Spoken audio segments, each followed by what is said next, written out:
Assalamu alaikum dear students. Dear students, today we are going to discuss evolution. Dear students, this chapter is very much important.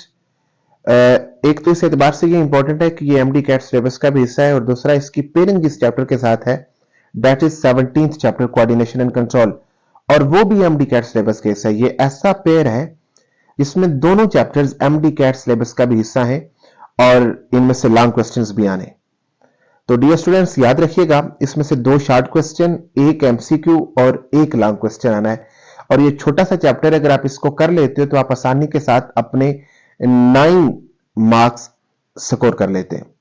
तो dear students आज के lecture में हम देखते हैं कि प्रीवियस बोर्ड के एग्जाम्स में इस चैप्टर में से कौन से ऐसे शॉर्ट क्वेश्चंस हैं जो रिपीटेडली प्रीवियस बोर्ड एग्जाम्स में आते रहे। तो आज के लेक्चर में हम उन शॉर्ट क्वेश्चंस को डिस्कस करते हैं। तो डियर स्टूडेंट्स चलते हैं शॉर्ट क्वेश्चंस की तरफ। The first short question is define evolution. क्योंकि इस चैप्टर का नाम ही एवोल्यूशन है तो हमें सबसे पहले पता होना चाहिए कि एवोल्यूशन है क्या। तो याद रखिए dear students, evolution is a change over time. अगर आप इसको एक फ्रेज में देखना चाहें तो it is a change over time. So अमूमन एवोल्यूशन के साथ लफ्ज लग जाता है ऑर्गेनिक एवोल्यूशन या बायोलॉजिकल एवोल्यूशन। तो it means a series of changes in the genetic composition of a population over time. एक पॉपुलेशन के अंदर उसकी जेनेटिक कंपोजिशन में जो चेंजेस आएंगी उनको हम बायोलॉजिकल या ऑर्गेनिक एवोल्यूशन कहेंगे।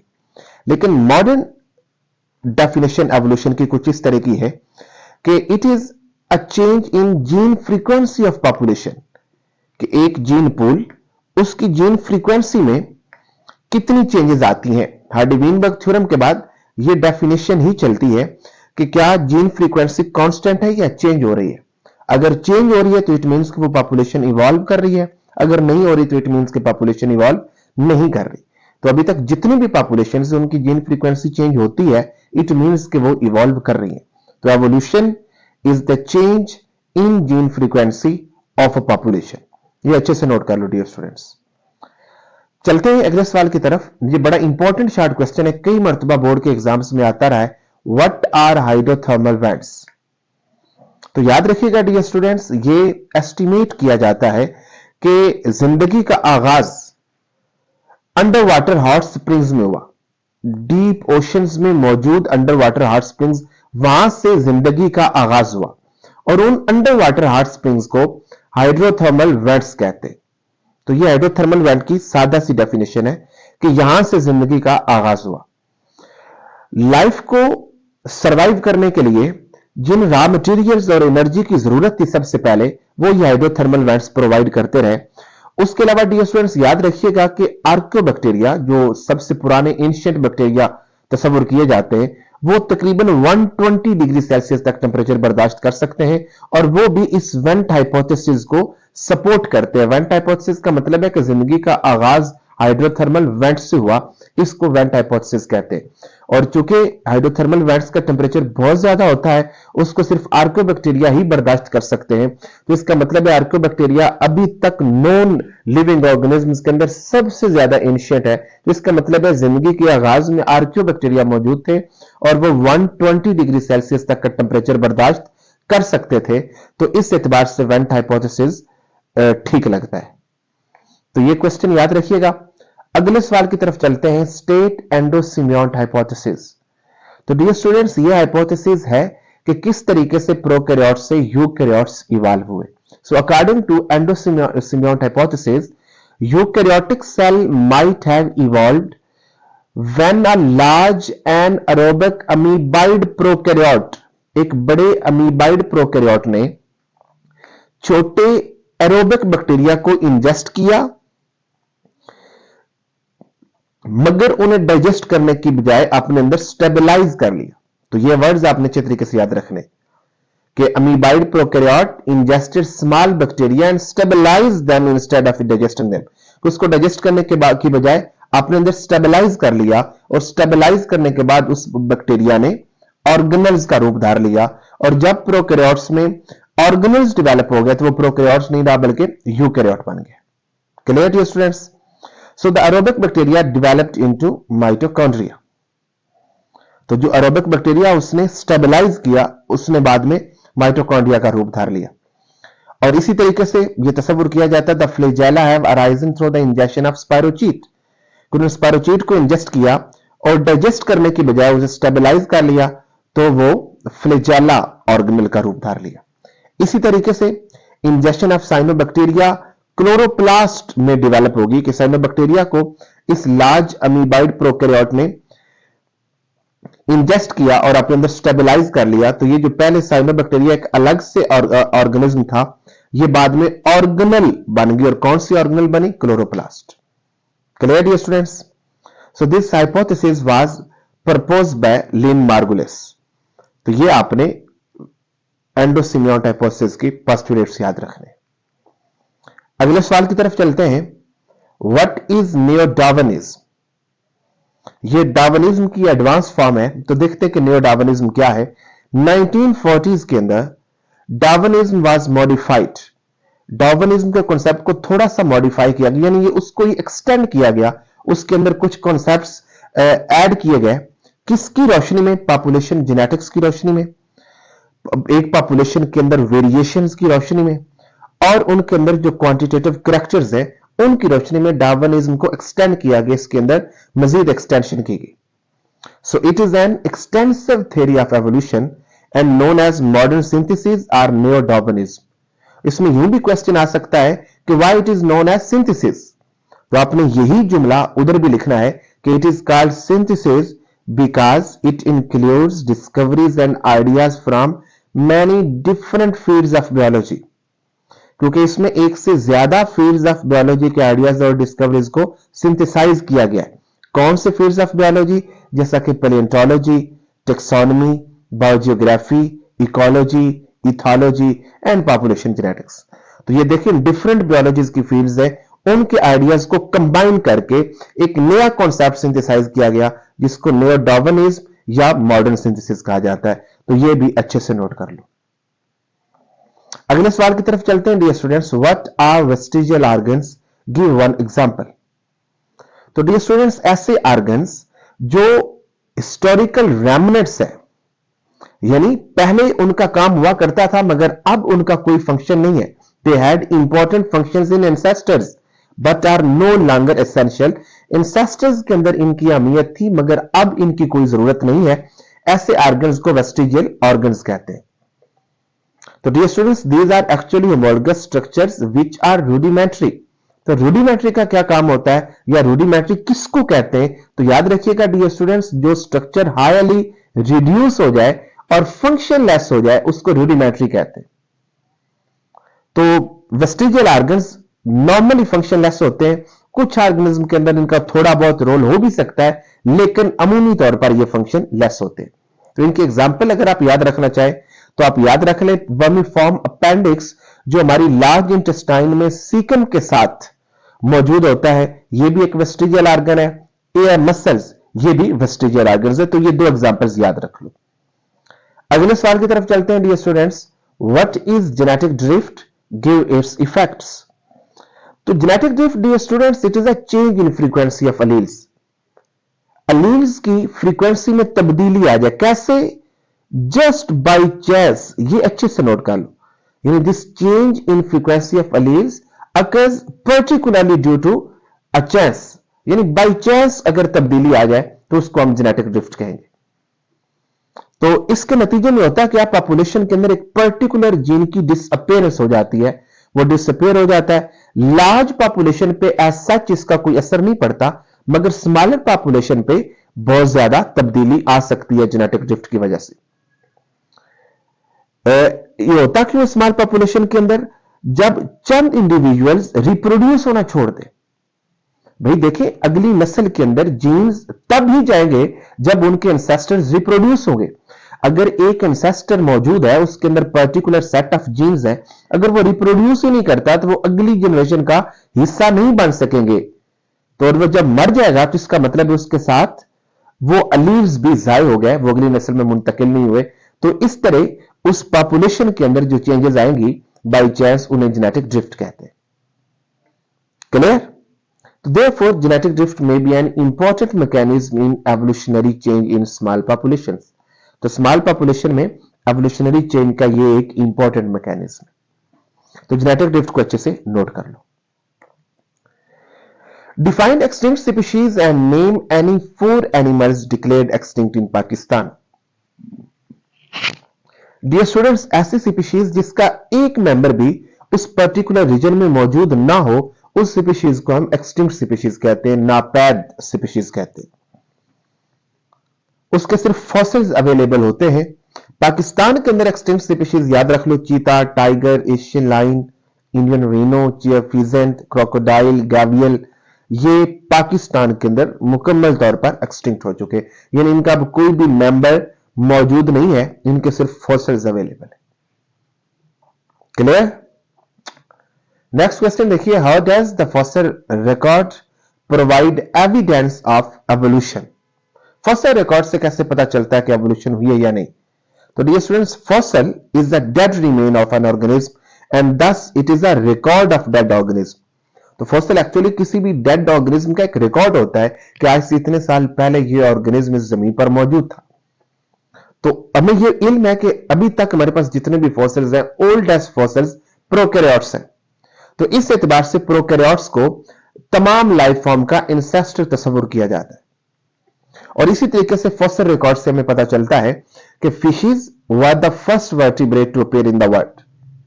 इस जमीन पर सबसे पहले जो वर्टिब्रेट अपीयर हुए थे वो फिशेस थे, फिर फिशेस से एम्फीबियंस, फिर रेप्टाइल्स, फिर बर्ड्स और फिर मैमल्स। तो अब ये तरतीब, ये सीक्वेंस हमें मालूम है। ये कैसे पता चली?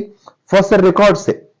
यानी अगर हमें कोई रेप्टाइल का फॉसिल ऐसा मिल जाए जो फिशेस के ओल्डेस्ट फॉसिल से भी पुराना हो, तो फिर हमें यह मानना पड़ेगा कि एवोल्यूशन नहीं हुई। या अगर कोई बर्ड्स का ऐसा फॉसिल मिल जाता है जो एम्फीबियन के ओल्डेस्ट फॉसिल से पुराना हो, तो फिर भी एवोल्यूशन को निगेट किया जा सकता है। तो इन फॉसिल रिकॉर्ड से हमें एक सीक्वेंस मिलती है कि सबसे पुराने फॉसिल्स फिशेस के हैं, then amphibians, then reptiles, then birds, then mammals. तो वर्टिब्रेट की इस सीक्वेंस को देखते हुए, इनके फॉसिल रिकॉर्ड्स को देखते हुए हमें पता चलता है कि वाकईतन एवोल्यूशन हुई है। So this sequence is consistent with the history of vertebrate descent. So evolution of horse provides an example of such history. अगर आप हॉर्स की एवोल्यूशन देखें, उनके फॉसिल रिकॉर्ड्स को देखें, तो उसके अंदर भी आपको एक एवोल्यूशन की झलक नजर आएगी कि किस तरीके से वक्त के एतबार से वक्त के गुजरने के साथ साथ उसमें तब्दीलियां आई हैं। उसके बाद स्टूडेंट्स नेक्स्ट क्वेश्चन देखिए, how are evolutionary relationships reflected in DNA and proteins? यानी मोलेकुलर बायोलॉजी किस तरीके सबूत एविडेंस देती है कि एवोल्यूशन हुई है? So molecular biology gives evidence of evolution as the basis of unity and diversity. Evolution दो कॉन्सेप्ट्स पर खड़ी है। पहला कॉन्सेप्ट यह कि जितनी भी लिविंग ऑर्गेनिजम्स हैं, इनका एंसेस्टर कॉमन है। फिर दूसरा, दिस इज यूनिटी। और दूसरा कॉन्सेप्ट है डाइवर्सिटी, कि वक्त गुजरने के साथ साथ ये डाइवर्सिफाई होते चले गए, इनमें तनव्वुर पैदा होता गया है और इनके अंदर डाइवर्सिटी पैदा होगी। तो ये यूनिटी और डाइवर्सिटी आप मॉलिक्यूलर बायोलॉजी के अंदर इसको अच्छी तरीके से समझ सकते हैं। यूनिटी कैसे? कि जितने भी लिविंग ऑर्गेनिज्म है उनके अंदर कॉमन जेनेटिक कोड है। यानी किसी भी लिविंग ऑर्गेनिज्म का जेनेटिक कोड 3 न्यूक्लियोटाइड से ज्यादा या कम नहीं है। और न्यूक्लियोटाइड्स भी वही है, एडेनिन, गुआनिन और साइटोसिन और थायमिन पर मुश्तमिल डीएनए की।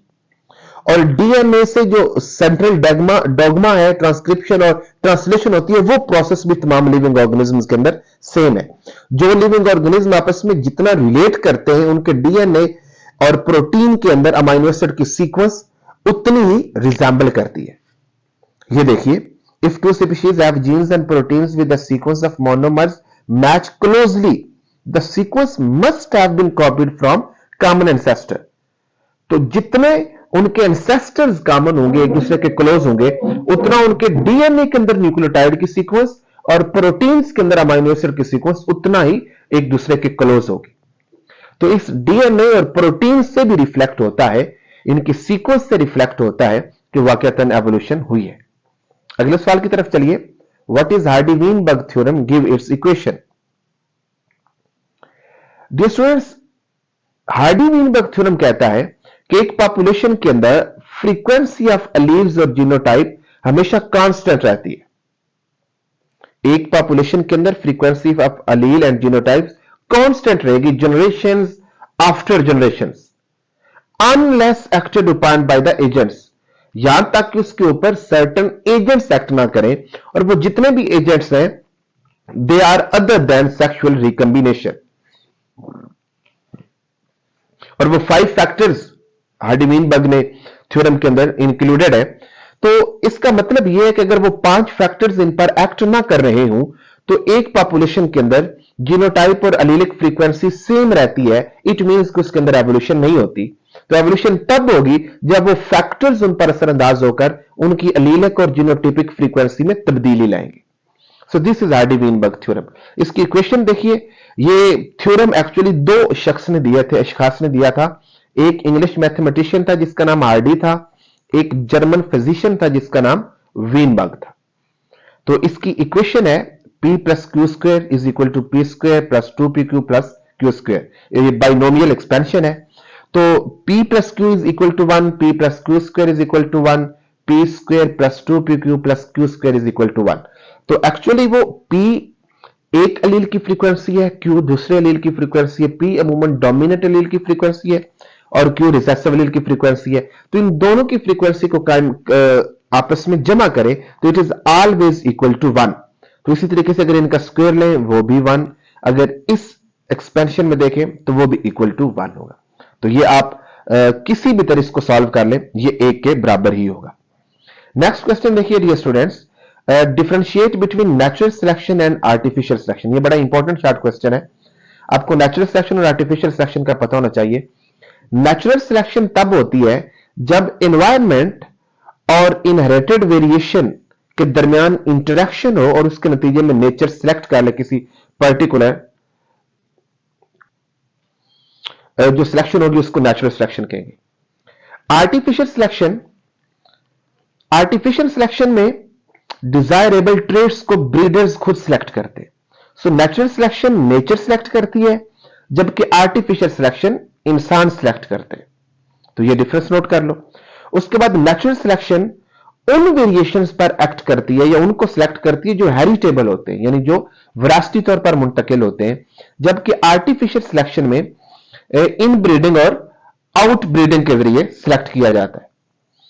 इसमें नेचुरल सिलेक्शन को फॉलो किया जाता है और यह स्लो प्रोसेस है, वास्ट स्पैन ऑफ टाइम पर ऑपरेट करता है, जबकि आर्टिफिशियल सिलेक्शन ये relatively short period of time में प्रोसीड करता है।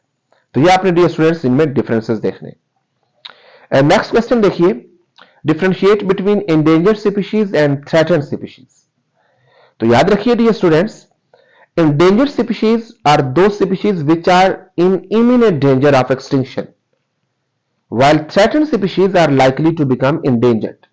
ऐसे species जिनको extinct होने का खदशा हो वो endangered है, और जिनको endanger होने का खदशा हो वो threatened है। यानी endangered species are on the verge of extinction, while threatened species are on the verge of endangered to become endangered. They are not on the verge of extinction. तो कौन कौन सी स्पीशीज पाकिस्तान में एंडेंजर्ड है? Indus dolphin, common leopard, houbara bustard, white headed duck, marble teal etcetera, these are endangered species in Pakistan. और पाकिस्तान में threatened species कौन सी हैं? Ibex, black bear etcetera, these are threatened species in Pakistan. World के अंदर एंडेंजर्ड स्पीशीज कौन कौन सी हैं? Cheetah, elephant, lion etcetera, these are endangered species, यानी these are on the verge of extinction. While in the world, what species are threatened species? Sea turtle, polar bear, etc. These are threatened species. They are in imminent danger. They are likely to become endangered in the near future. Clear? तो ये dear students आपने इनमें फर्क याद रखना है। उसके बाद डियर स्टूडेंट्स याद रखिए next question, differentiate between Darwinism and Lamarckism. ये इंपॉर्टेंट चीज है, इसको याद रखिएगा। लामार्किज्म ये जिन बैप्टिस्ट डी लामार्क ने प्रपोज किया था, डार्विनिज्म का कॉन्सेप्ट चार्ल्स डार्विन ने प्रपोज किया था। ये इन दोनों के नाम याद रख लीजिएगा। सो अकॉर्डिंग टू लामार्किज्म के मुताबिक जो स्पेसिएशन होती है वो कैसे होती है? It occurs due to acquired characteristics, accumulation of acquired characteristics, कि वो अपनी लाइफ स्पैन में जिन कैरेक्टर्स को एक्वायर कर लेता है वो एक्यूमुलेट होती रहती हैं, जिसके नतीजे में एक नई स्पीशीज वजूद में आ जाती है। तो स्पेसिएशन किस वजह से हुई? Due to accumulation of acquired characteristics of a number of previous generations. जबकि डार्विनिज्म कहता है कि स्पेसिएशन होती है due to accumulation of useful continuous variation, कि जो कंटिन्यूअस वेरिएशन के वेरिएशंस एक्यूमुलेट होती रहती हैं एक पर्टिकुलर पॉपुलेशन के अंदर, और उसके नतीजे में स्पेसिएशन होती है। तो ये एक्वायर्ड कैरेक्टर्स और यूजफुल कंटिन्यूअस वेरिएशन, इन दो चीजों पे आपने अच्छे तरीके से गौर करना है। उसके बाद लामार्किज्म किस पे डिपेंड करता है? लामार्किज्म डिपेंड करता है use and disuse of organs पर।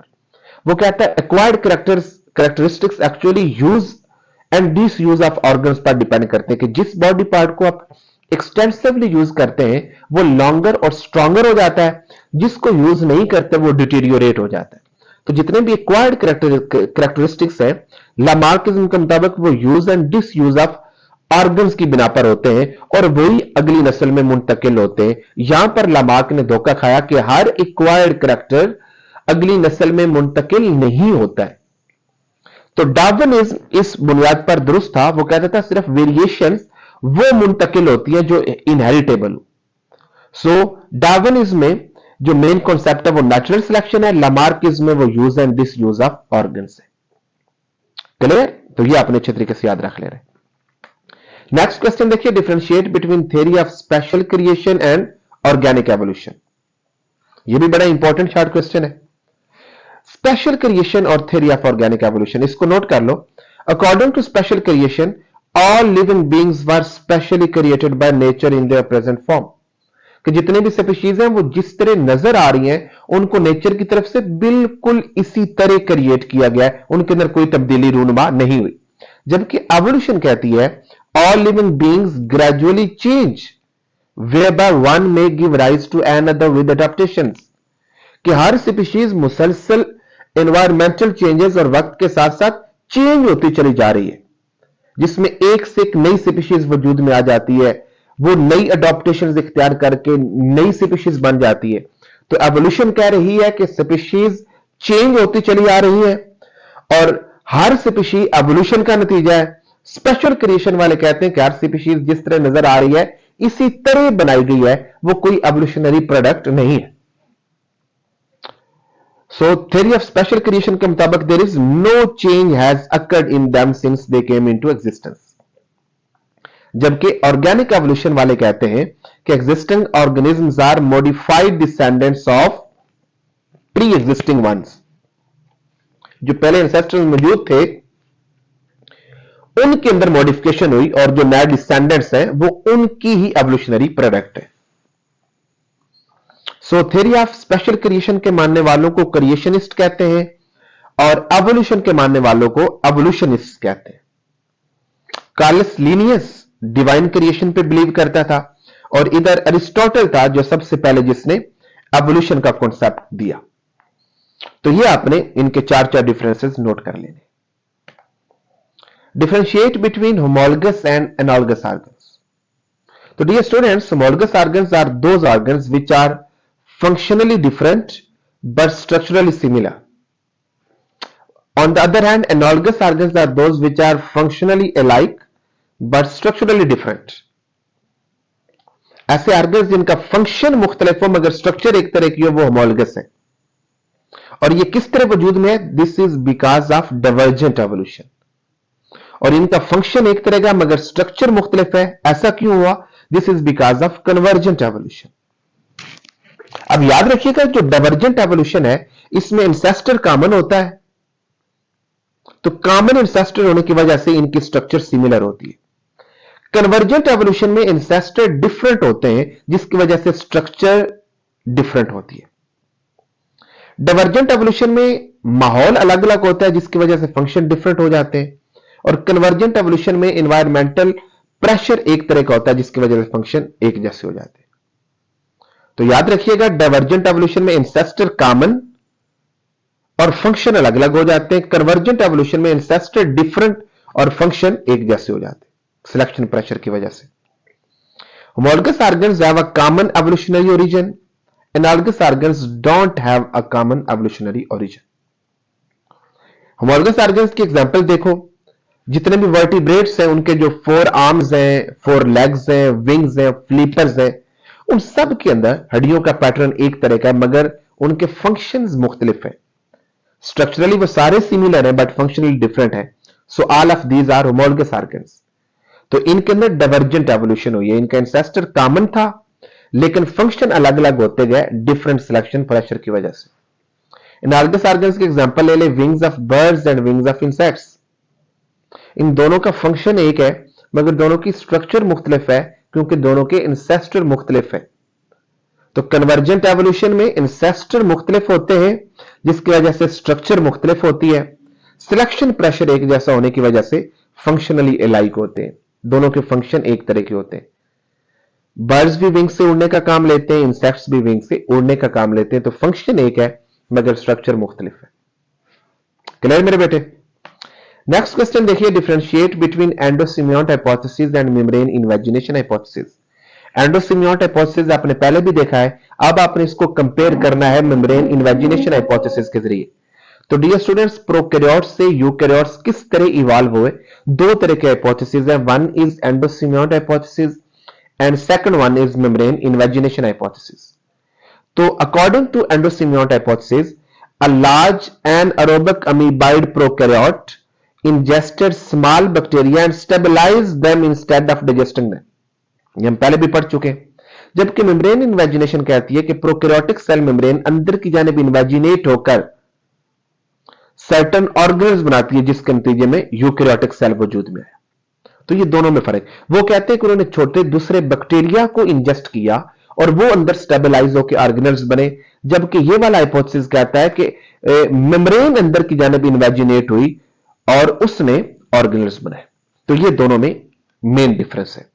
एंडोसिमियोट हाइपोथेसिस कहता है कि जो एरोबिक बैक्टीरिया उन्होंने इंजेस्ट किए वो स्टेबलाइज होकर माइटोकॉन्ड्रिया का रूप बन धार लिया।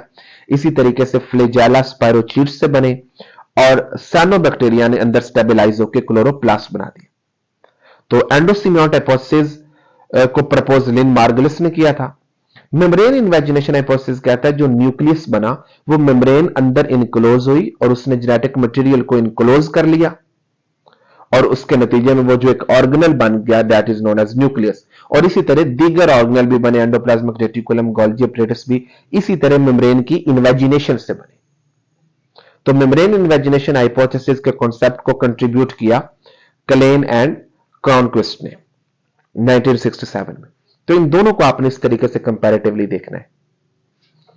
अगला सवाल देखिए डियर स्टूडेंट्स, आई थिंक यही शॉर्ट क्वेश्चंस इस लेक्चर में है और ये 17 to 18 शॉर्ट क्वेश्चंस हैं और ये वो शॉर्ट क्वेश्चंस हैं जो रिपीटेडली प्रीवियस बोर्ड के एग्जाम्स में आते रहे। तो आप अगर इनको कर लो तो आप आसानी के साथ फाइनल पेपर में आने वाले क्वेश्चंस को अटेम्प्ट कर सकते हो।